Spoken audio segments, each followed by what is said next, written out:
Why do the rich earn 1,000 times more? Dan Pena breaks it down with 8 brutal rules for success.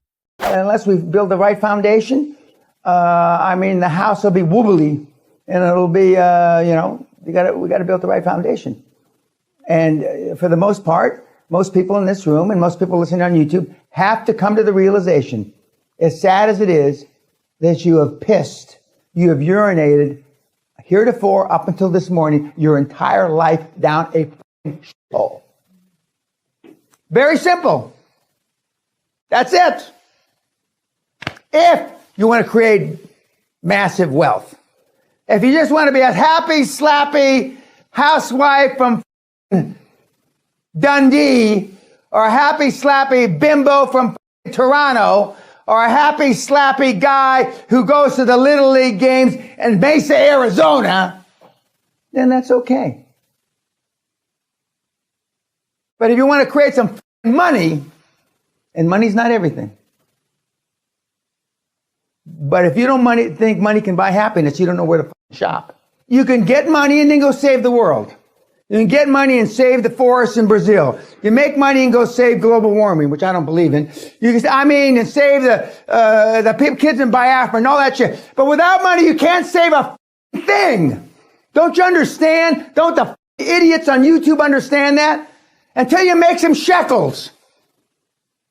Until you make some coin. You can't help anybody. Because if love got the job done, you wouldn't all be f***ed up. The system that I've seen that works, which is very much contrary to all the other success guys, which I don't consider myself, is the mentorship, where somebody mentors you.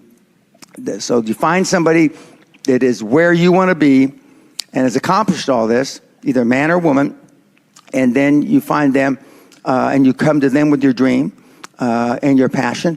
And assuming the chemistry is right, and it's not always right, the rest is history. It's like the Tyson-Gus D'Amato deal, you know? Yeah. Okay, Tyson by accident, with the greatest respect, Mike, found that guy when he was 13, 14 years old, when he was, doing all kind of ugly things. Not dissimilar to myself, about the same age. Yeah. And Gus mentored him and tutored him, and then Mike will admit, I guess, I don't know, I've never talked to him about it, when Gus died and all that stuff happened, he made some he made some very poor decisions.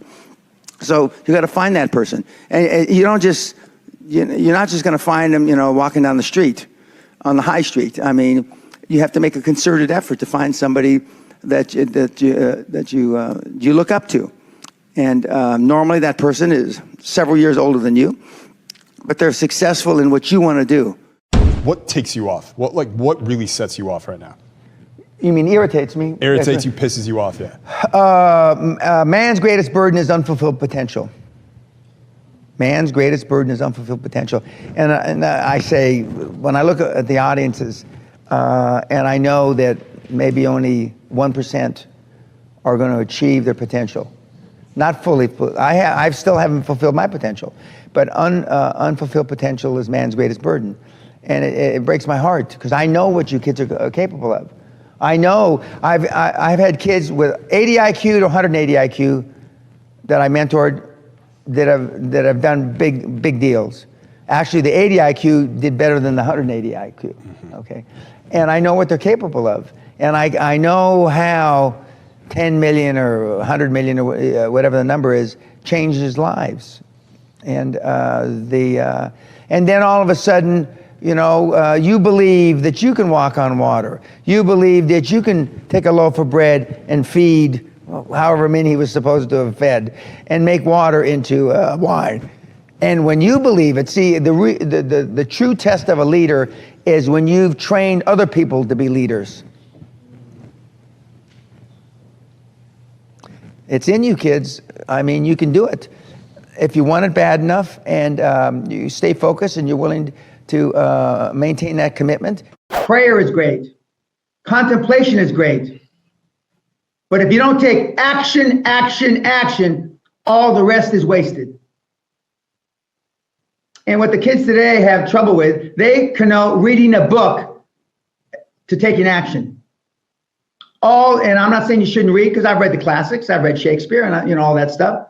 But it's not taking action. Taking action is pulling the trigger, going out and making something happen.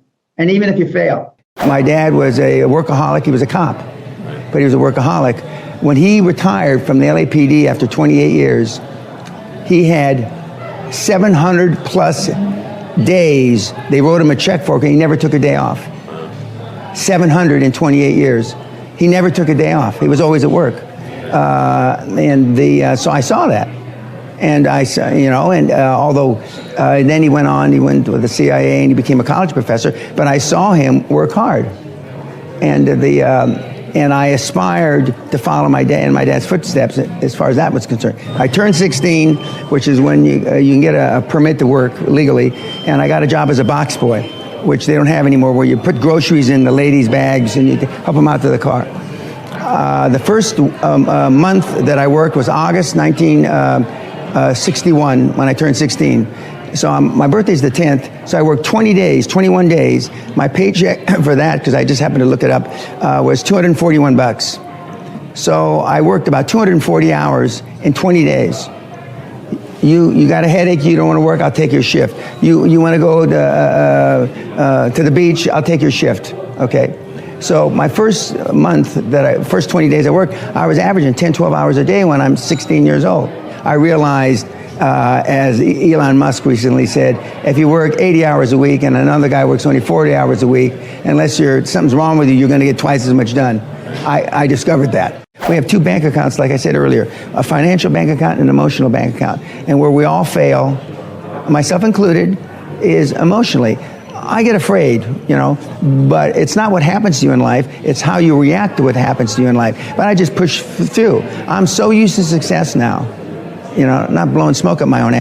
I'm so used to it now. It's my fact pattern. I mean, nobody's interested in the failures I've had last year. I had tried 22 different things that failed, but I tried 2 that were big successes. So nobody's interested in I think we'll try this and it didn't work. I think I'll try this and it didn't work. Warren Buffett and Bill Gates simultaneously said one word: focus. That's it. Focus. And in the many years that I was 100% focused, and I created a lot of wealth for myself, I only thought about one thing, and that was it. And I'm not saying that it's easy, because if it were easy, there'd be like a QLA shop on every corner like Starbucks. My market is 700,000 people out of 7 billion. If you want to be me. 700,000 out of 7 billion. I don't know what fraction that is, but it's not a very big one. That's it. There's 700,000 people on the planet that can commit to the focus, the laser beam focus of the Gates, Trumps, Ellisons, etc. If you want to create generational wealth, generational wealth is wealth that you make in 20 to 25 years, because depending on where you Google it, a generation is either 20 to 25 years. We do that, and I've taught, and I did it myself, how to do it in 4 to 7 years. And virtually throwing everything that you've learned or read out the window. But it's focus, and not that many people can stay focused. In fact, that's an understatement, a gross understatement. Hardly anybody can stay focused.